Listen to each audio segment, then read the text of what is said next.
One of my favorite things in the world to do is watch Friends. I know it's been off for years and years. It's not even around, but I still find myself binge watching old episodes. And I was thinking about this today and thinking, it's the predictability of the friends in the circle, right? You have Chandler with his quirkiness, Monica with her type A of just everything has to be so neat and tidy and organized. It's Phoebe's ability to make you laugh at her silly songs. Ross always comes in with those smart comments, and Joey and him and his food, like it is just so hilarious. And of course, Rachel, she just brings everybody together, and it's just such this beautiful, cohesive team of people. And it's why I wanted to come on and share with you today that I have an opportunity for you to find your friends in the content creation space. So if you are thinking about creating your first or your next digital course, I don't want you to miss this opportunity because Amy Porterfield just opened the doors for registration for her Course Confident Bootcamp. And I'm actually offering a special bonus for anyone that registers for the Course Confident Bootcamp through my special link. So I want you to go to crystalprofit.com/Amy-bootcamp to register. That's crystalprofit.com/Amy-bootcamp. And what you're going to find when you get there is I have this special bonus private podcast series. It's called Money Mindset for Creators. So I want you to go register for Amy's bootcamp, download the podcast, and immediately start listening to it, because what this training is set up to do is to help you get your mind right about monetizing your content, making money so that you can fuel your content creation dreams. So go to crystalprofit.com/Amy-bootcamp to register for Course Confident. And I cannot wait for you to find your friends and find the people that will be there for you. Do you see what I did there? Yeah, nice little friends segue connection. Go to crystalprofit.com/Amy-bootcamp. And I cannot wait to see you inside. Okay, let's get into today's episode. Hey everyone, and welcome to the Rookie Life Podcast. I'm your host, Crystal Profit, and I want to say thank you so much for joining us here today for episode number 8. Guys, I'm so excited. Today, I'm introducing a very special guest, and I bet you'll never in a million years guess what her specialty is. Come on, just take a guess. Any ideas? Y'all, today we're talking all about donkeys. You heard me right, my friends. Donkeys, as in Shrek's best friend. Donkeys. We're going to be exploring all the ways my friend Jess has learned to live with, love on, and share some of the biggest emotional challenges of her life with these wonderful creatures. So buckle up, my friends, as we take the podcast on an adventure to the farm. And if you're wondering what other fun things we talk about here at The Rookie Life, well, let me tell you. We focus on what it means to start something new, even when you have no idea where to begin, how to develop new skills in all areas of your life, and how to find that it factor that'll keep you motivated every single day. So join us as we dive headfirst into what it means to be a rookie. Come on, rookies. We all have to start somewhere.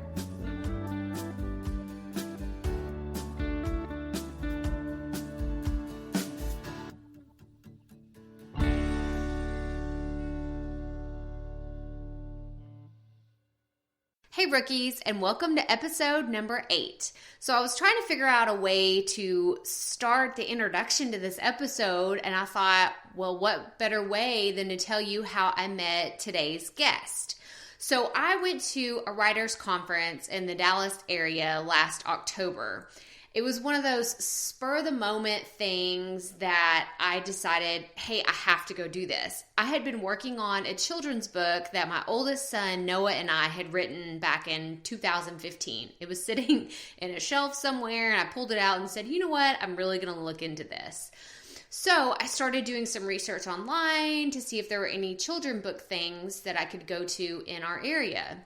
Well, as it turned out, there was one on Saturday. I think this was like a Wednesday whenever I found this out. So what did I do? I rationalized spending the last minute money that we had definitely not budgeted for. It was kind of expensive. But I just had this dream. I was like, oh my gosh, I could go and meet other like-minded authors and people that are trying to write and do this for a living. But my husband was the one who ultimately gave me that last push of confidence and said, you need to go do this thing. Please go do it. I think that you'll have so much fun. So I went, and it changed my life in so many ways. I now know so much more about the publishing world, and I met so many amazing writers and authors. But best of all, I made some awesome new friends. And one of them happened to be a girl sitting across the table from me. So when I asked her, hey, what does everybody write about? What does everybody do? What is your specialty? She was so excited. She pulled out her business card and slid it across the table, and it was a picture of her with a donkey. And she starts just going on and on about how much she loves donkeys, and they're just these amazing creatures. And to be honest, I was kind of taken aback because I wasn't expecting that to come out of her mouth, for her to say, I write about donkeys and this is my passion and donkeys are so amazing. And I was just blown away. I just immediately wanted to know more about this person and what her life was like and how she got into this. And her name was Jess Anselment. So let me give you a little bit of her background. Jess works in donkey rescue. She teaches yoga, and she believes that barn life is pretty darn magical. And she uses her blog, a documentary, to write about it. And when her and her husband and her family, they moved across the state, she wanted to make sure she could still keep in touch with her relatives back home. So she started this blog, totally with the intention of just, kind of sharing her how-tos on transferring from living in a big city to a smaller, ranchier, quiet life. But what the blog has become continues to surprise her every single day. She now discusses things like living with anxiety, life and death, friendship and heartache, and yes, of course, donkeys. So rookies, I don't want to spoil any more of the interview, so we're just going to jump right into it. Here's my awesome interview with our friend, Jess. Okay, everybody, I wanted to welcome Jess here to our show. She is going to be telling us all about donkeys. So welcome to the show, Jess. Thank you so much for having me. Yeah, well, okay, so we've given a little bit of your bio already in the introduction. So how did you get started on this journey? And just tell us all about just everything. Just tell us everything. Well, it's kind of, I guess it depends on where you want to start. As far as the donkeys go, that's where the big shift really happened for me. So I rescue donkeys, I teach yoga, and I write about it. So that's kind of the overview, but I've been doing yoga a long time, been teaching for a while, but honestly, it's when donkeys came into my life that really the big shift started to happen. And the way that donkeys were brought into my life was my husband got a job north of Fort Worth. I'm from Houston, but he got a job north of Fort Worth. And so we were, looking at houses up there, and kind of randomly, we found this small property for sale. It was a little horse ranch. The woman who had it had 6 horses and a donkey, and we liked the house, put an offer. We got it. And when the woman left, she took her 6 horses with her, but left the donkey behind. And so being from Houston, being from in the city, I'd never been around donkeys. I knew nothing about them, but, and going out into the pasture and spending time with this animal, I mean, her name was Bunny. The owner told me about her name, Bunny the donkey.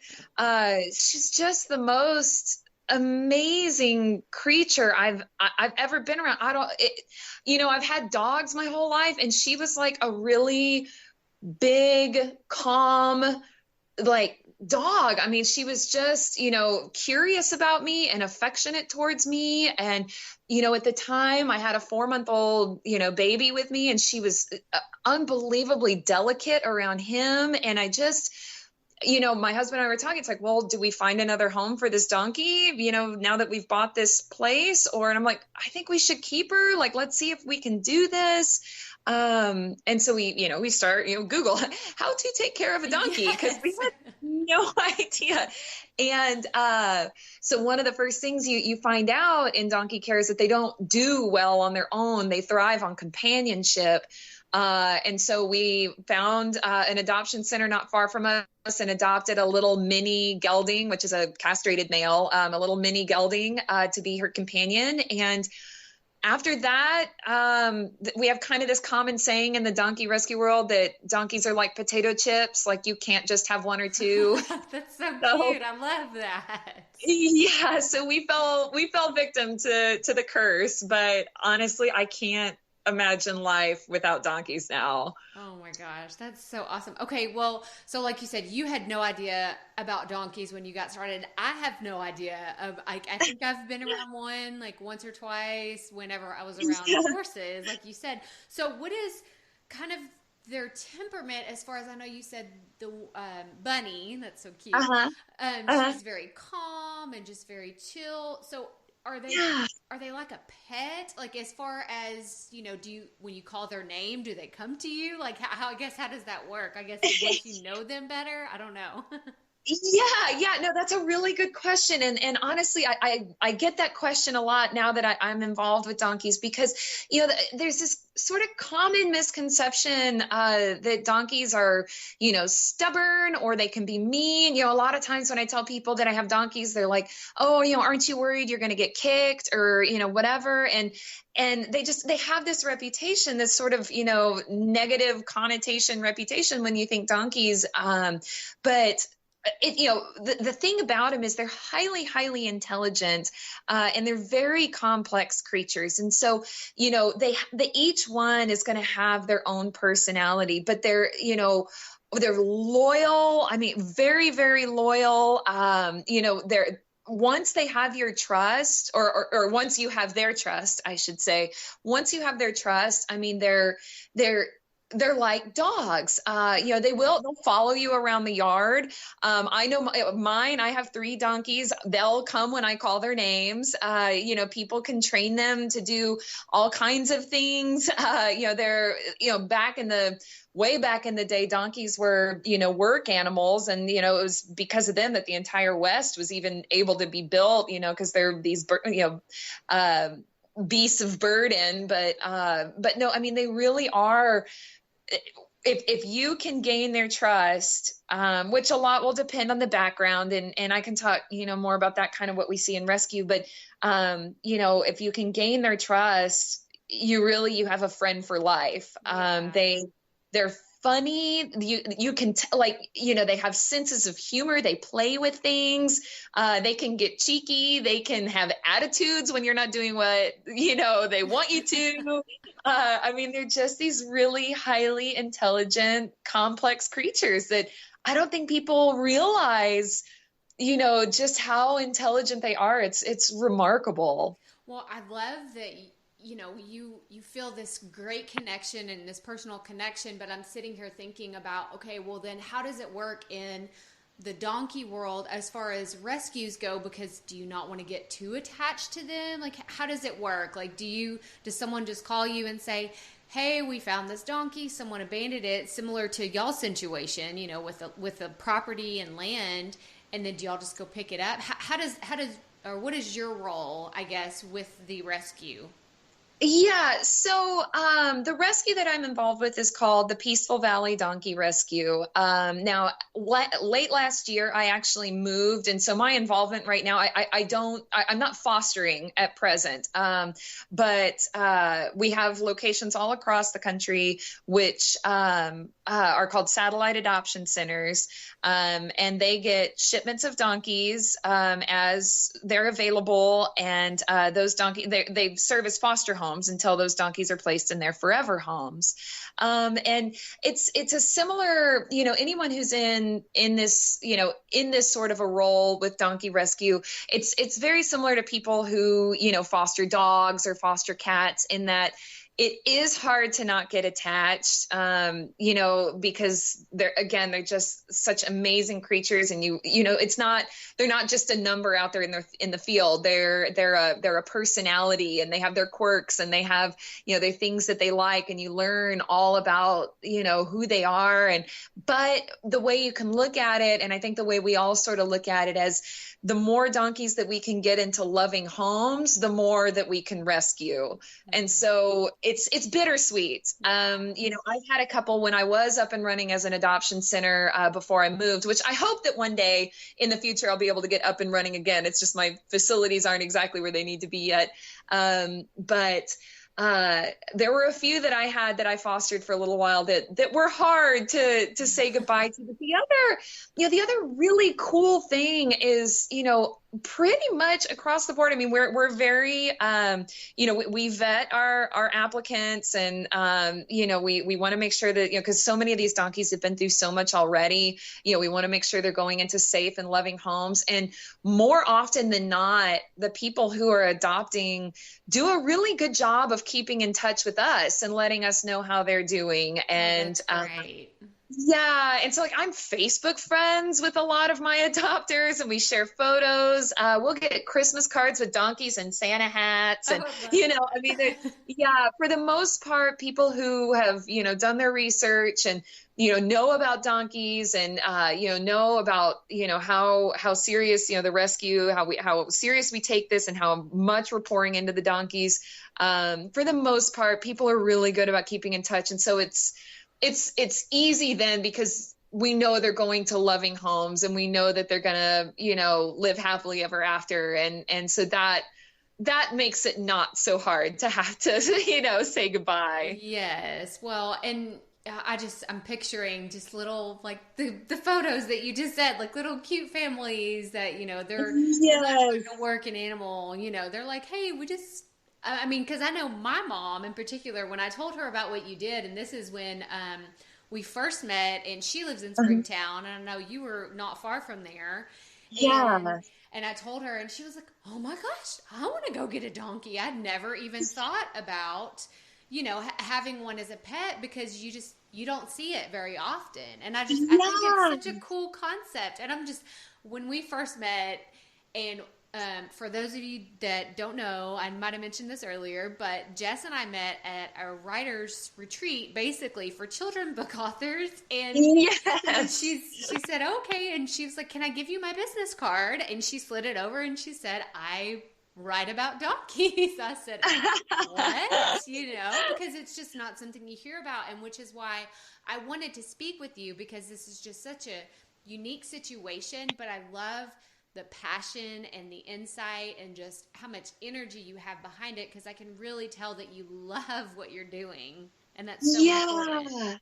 Yeah, and it's one of those things that, it's really difficult to sort of wrap your head around until you've been around the donkey. And I could say that because I was in that same boat. Like, you see pictures of them, you see videos of them, and it's like, okay, whatever, that's a cute donkey. I guess they're cute. But like when you get around them, they just have this presence, where they're watching you, they're connecting with you, they're studying you, they're opening themselves up to you. They're not just this dumb animal standing there taking up space. Like they're, you can see it in their eyes, like, especially, and this is one of the things you learn in rescue too, because, we get questions like, how do you get a donkey to go on a trailer? Or how do you get a donkey to learn how to pick its feet up for the farrier? Or how do you get a donkey to not run off when you're trying to put a halter on him? And it's like, you really have to take the time and just get to know the donkey. And you can see that they're getting to know you too, and like, you can see the way they look at you. You start to learn, okay, when their ears do this is what they're thinking. And when their tail's doing that, that's what they're thinking. And when they do this with their head, that's what they're assuming. And it's really like I would encourage everyone who might be listening to this, if if there's like a farm nearby, or even like a petting zoo, or someone who has donkeys, if you could take an afternoon to just go out there and brush them, like just ask if you can go brush the donkeys. You'll know what I'm talking about. You'll see it in their eyes. It's incredible. That's awesome.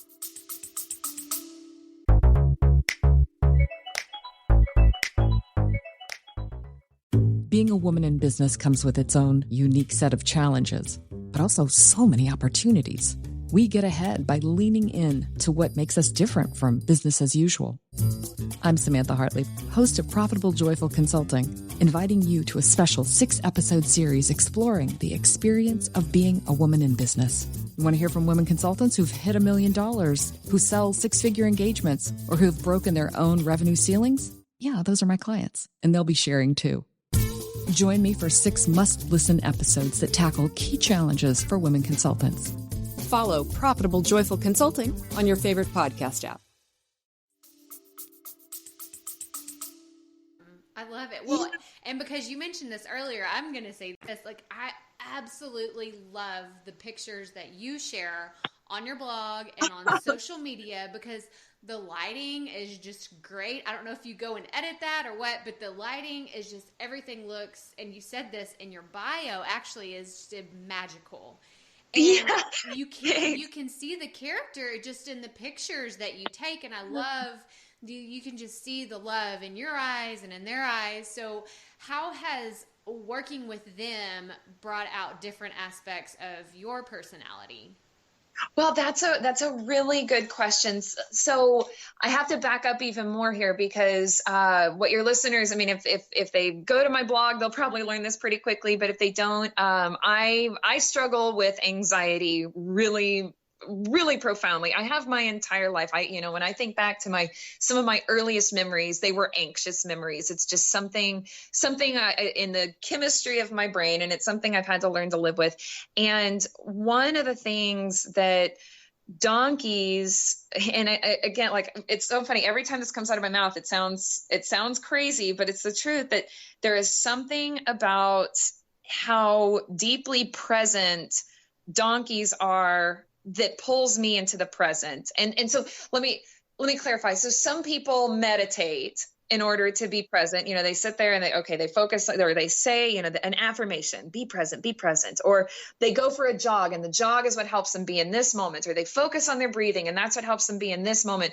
For me, I have never been able to be more fully in a moment than I am when I'm with my donkeys. And it's just because that's how they are. They are so, they are so in the moment. They are so inquisitive with their expressions and with the way they interact with you, that you don't want to miss anything they're doing. You don't want to miss that opportunity to connect with them. And so they just have this weird, and I know I probably sound like a crazy person right now, but like, they just have this gravity about themselves that brings everybody into the present. Everyone who I've ever had to visit my donkeys, who's never been around them, ends up staying there way longer than they anticipated, because they just stand out there in awe of the donkey. Like, they're like these mythical creatures. Like, who needs a unicorn when you have donkeys?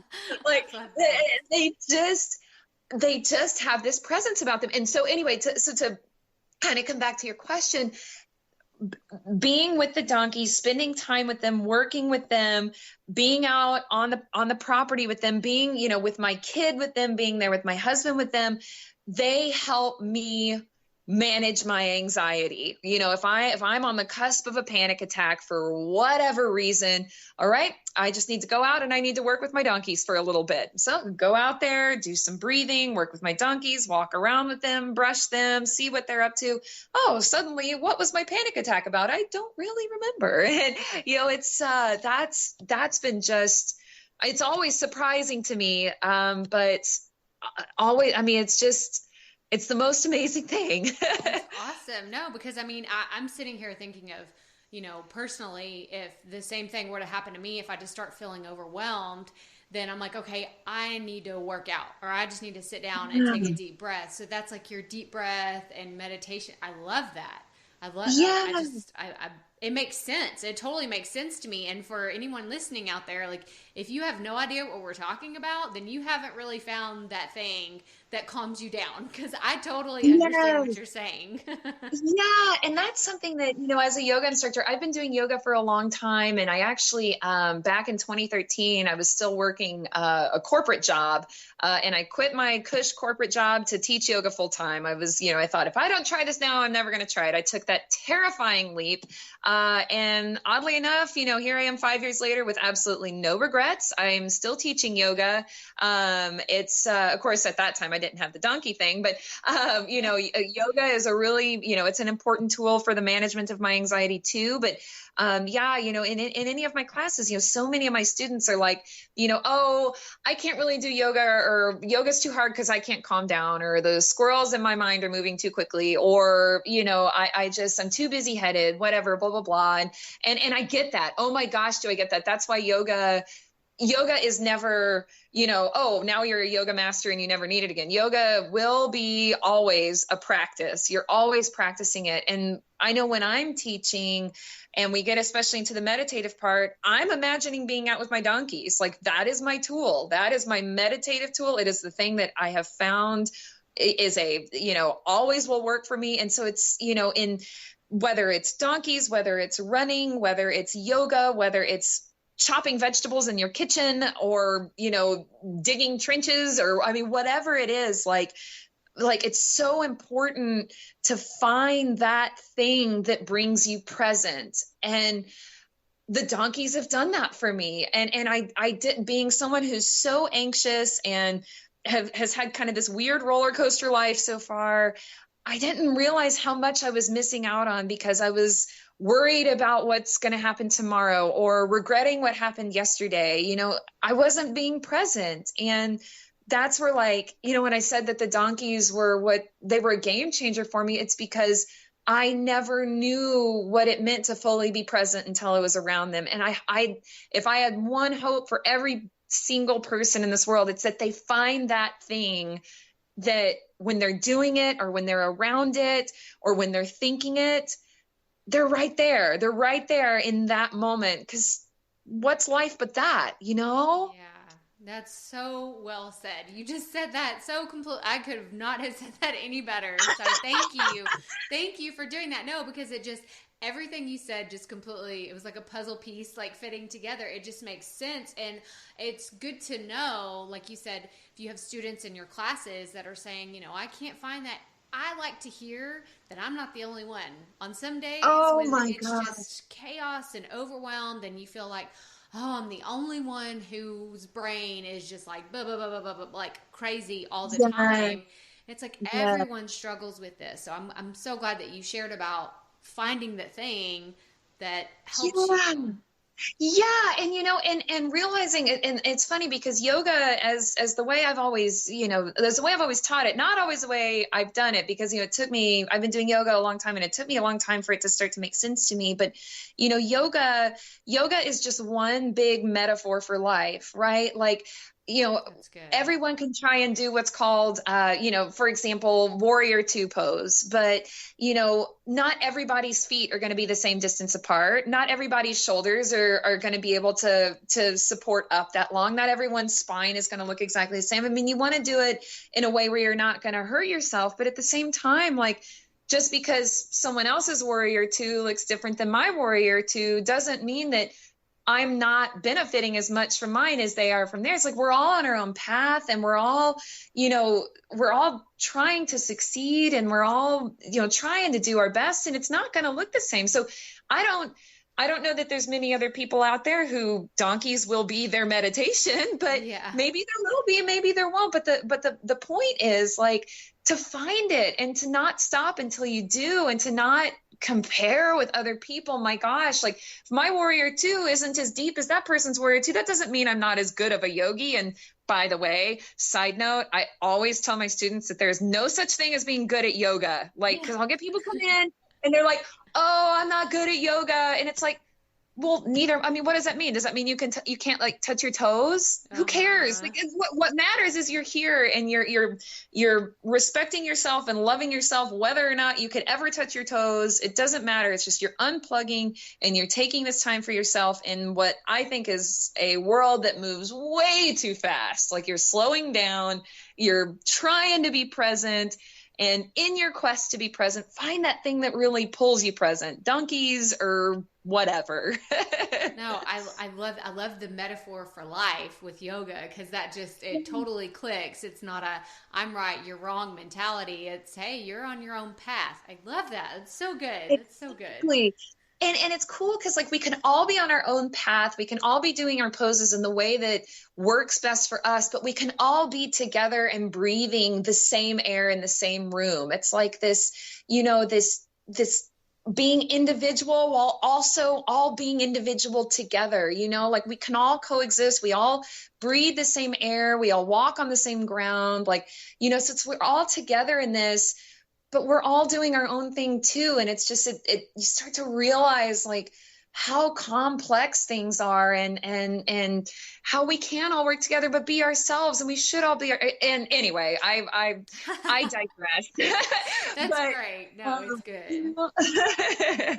Well, okay. So let's segue from this is your thing that has just changed your life. What is your, I guess, big vision? Like, what is the dream? Is the dream to, have your own animal sanctuary one day? Or is it just to have your own personal connection with your own donkeys? Like, what, I guess, have you ever thought about that question yourself? Like, what is the big dream for your involvement with what you've been doing? Yeah. So honestly, like my big, if all of a sudden I could have whatever it is I want, my big dream is that everybody, whether you are a, uptown city liver or, live way out in rural nowhere, like that everyone would have the opportunity to see how amazing donkeys are. I mean, really, like, because I think that if everybody had that opportunity, we would have a much more peaceful world than we do.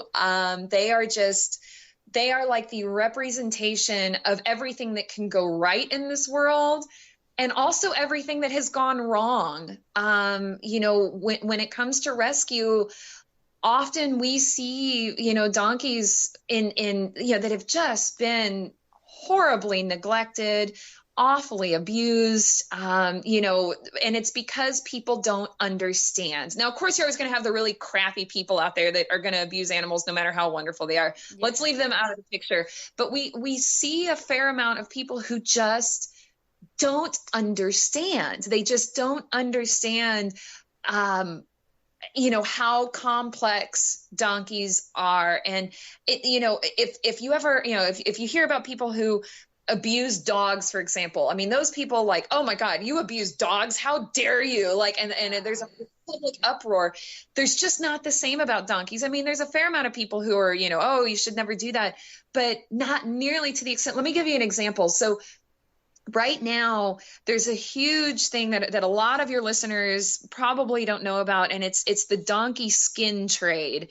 And it's this global, horrible thing that's happening where donkeys are being illegally shipped and stolen off of farms so that they can be shipped to have their skins taken from them and boiled down into an anti-aging serum that's sold on the Chinese market. Oh, wow. 4 million donkeys last year slaughtered, and millions more already this year. It's a growing epidemic. You can read all about it online. Just look up the donkey skin trade or donkey hide trade. There's a lot of, we see reports, a lot of like villages in Africa who donkeys are like the way that they get to where they need to get their water, and those donkeys are being stolen. And so now, these villages, these families are losing their quality of life because their donkeys have been stolen. And so I bring this up because I feel like if that were happening to dogs or to cats or even to horses, there would just be this like global uproar about how inhumane and horrible that is. But because it's donkeys and people just don't know, it stays under the radar. And so my dream is that everybody would have the opportunity to either meet or see or understand how wonderful these creatures are and what beautiful pets they make, what beautiful companions, to your family they make. They're just, I just wish everybody could see that. And I will make it, it is my life goal to keep sharing these pictures, sharing these stories about donkeys and, when I'm sad, I go out with my donkeys. When my kid was learning how to walk, it was my donkeys, walking around behind him, nosing him, helping him get up. I mean, it's just I hope everyone has the opportunity to discover that. Because I think it really would make our world a better place. It would help people slow down. It would help people be present. It would help people be kinder to each other. And I don't know why, I just think it will. Yeah, no, I think that's great. And I appreciate you sharing that with everyone, because I, had no idea about any of that. And now that you say that, in my previous, I guess, up until meeting you, really, I hadn't even thought about the possibility of a donkey as a pet, other than a farm animal, basically. Yeah. So I really appreciate, everything that you've shared with us today. But I want to move into the next part of our segment. And this is what we do for all of our guests. It's the same questions for everyone.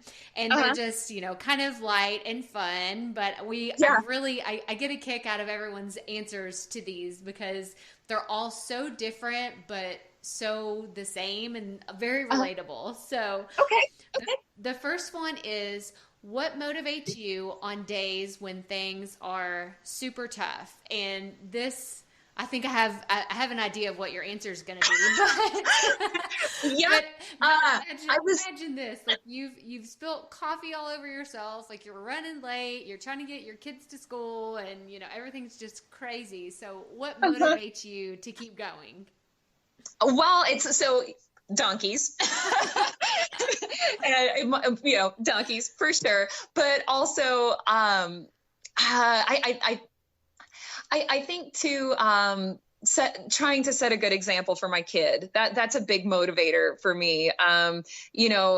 It's being someone who has so much anxiety. It's very easy for me to get totally overwhelmed when everything starts going wrong.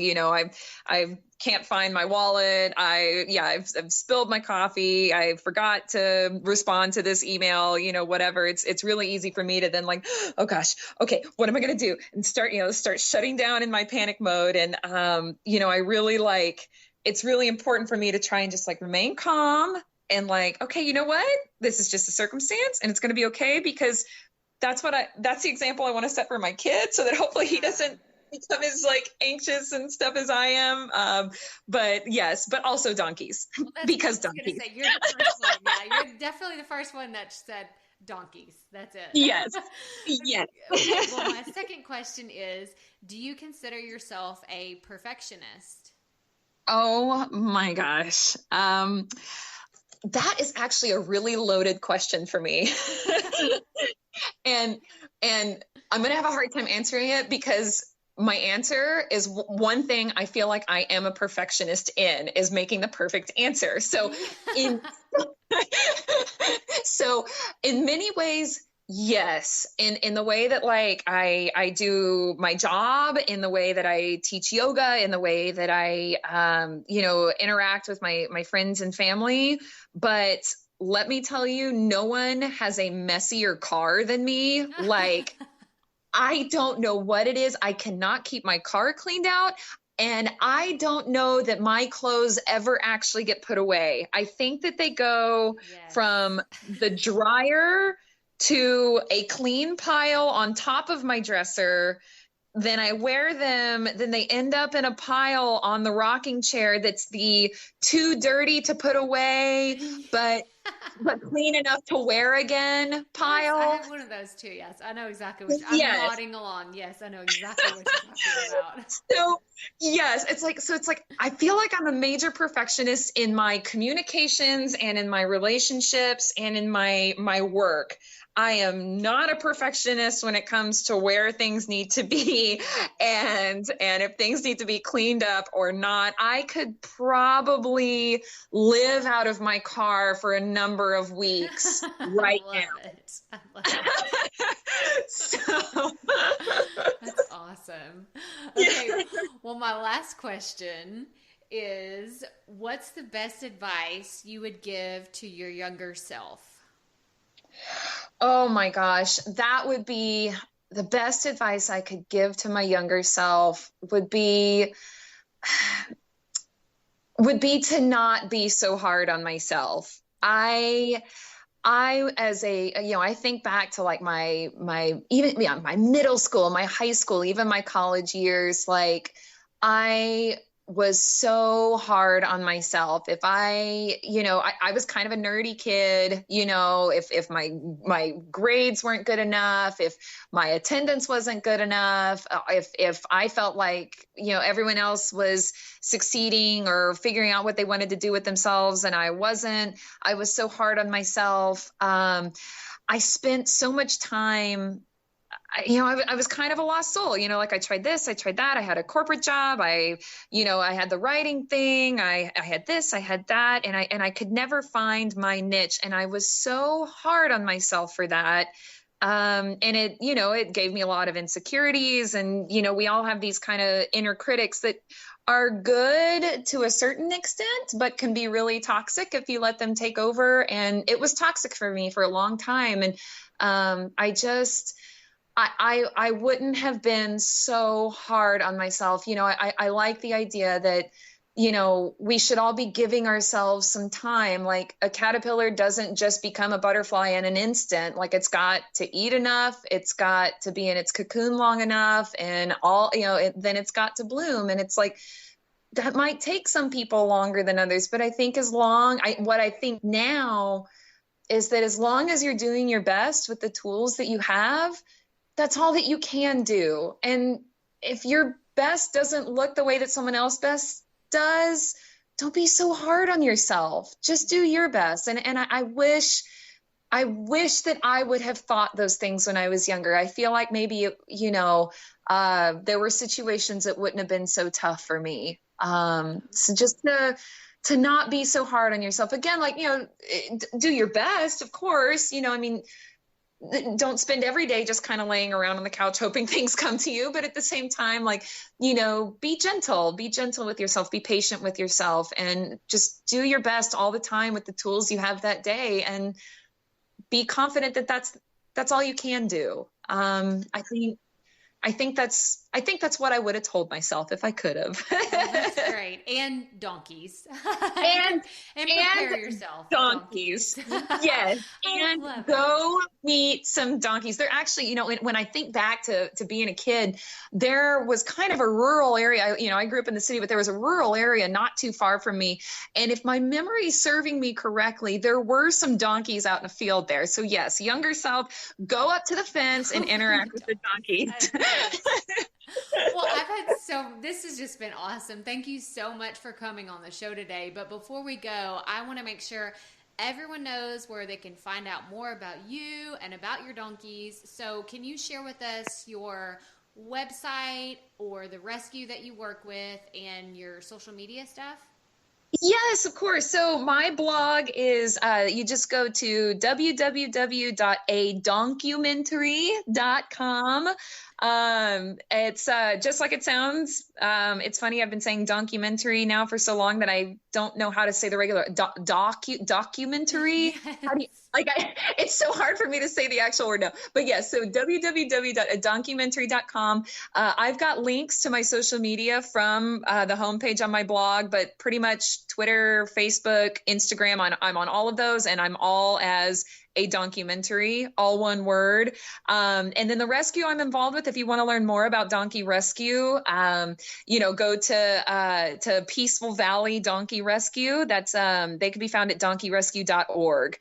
Or you can just Google Peaceful Valley and it'll pop up. They're the largest, equine rescue in the country. So they're doing great, but they always are looking for more advocates to get involved. And, of course, course, you can email me too. My email address is right there on my blog. If you have any questions, I'd be more than happy to provide information. Okay. Well, thank you so much, Jess. And I hope that there is someone out there who this just really resonates with, and they decide that donkeys, they want to know more about donkeys, and y'all have to go check out her pictures because they're phenomenal. So thank you so much, Jess. And we will talk to you later. Thank you. Y'all, before I met Jess, I had no idea how awesome donkeys were. I really didn't, or how important they could be as a companion for everyday life. But I'm just so blown away by Jess's love and her passion for these beautiful creatures. And I'm so happy that she's found this one thing that can really fuel her life and just spread more love and happiness and hope out into the world. It's just such a cool thing to see and watch and witness. I'm so happy for her. And another thing that's kind of happened since the interview actually is she has a book deal coming her way about a children's book about, you guessed it, donkeys. So I'm so thrilled for her, and I just hope that her passion for these animals just keeps going further and further, and she just keeps pushing herself to these limits that she didn't even know existed. But one of the other things we talked about today is that she reminded me that we all struggle with so many things in life, but there are tools out in the world that can help us be the best versions of ourselves. For her, most of the time, the answer to those things is yoga and donkeys. And that's so awesome how she intertwines those two to help her cope with anxiety or stress in her life. And today, I hope you can identify that one thing in your life too. For me, it's been writing and this podcast. I mean, being able to write how I feel about things or share other people's stories and their struggles and overcoming obstacles just fuels me to keep going. I hope that Jess's story inspires you. I hope the other episodes have inspired you, because that's what this is all about for me. It is about sharing unique stories and unique just people's lives are just so awesome, and I love how we're so unique, but yet so many of us have the exact same struggles and the exact same situations. We just need to share them more. So I have all of Jess's information in our show notes, and you can find those at crystalprofit.com/podcast. That's Crystal with a K, Profit with 2 F's and 2 T's, and go check out the show notes for this week's episode, and you'll find all the links that she mentioned for a documentary as well as the Peaceful Valley Donkey Rescue. And I'm just so excited that this episode has just been so fulfilling for me to do, and I hope that a lot of good comes from her sharing her message and her sharing her story. But y'all, I'm so happy you joined us here today at the Rookie Life Podcast. Be sure to subscribe to the show so you don't miss any future episodes. I have some really awesome interviews coming just around the corner, and I cannot wait to share them with you. But please be sure to rate and review the show. I'm going to be choosing random reviewers to receive some cool Rookie Life merchandise, and I don't want you to miss out on the opportunity to get some really cool stuff. But that does it for episode number 8. Stay tuned for next week's episode, and remember, keep it up, rookies. We all have to start somewhere.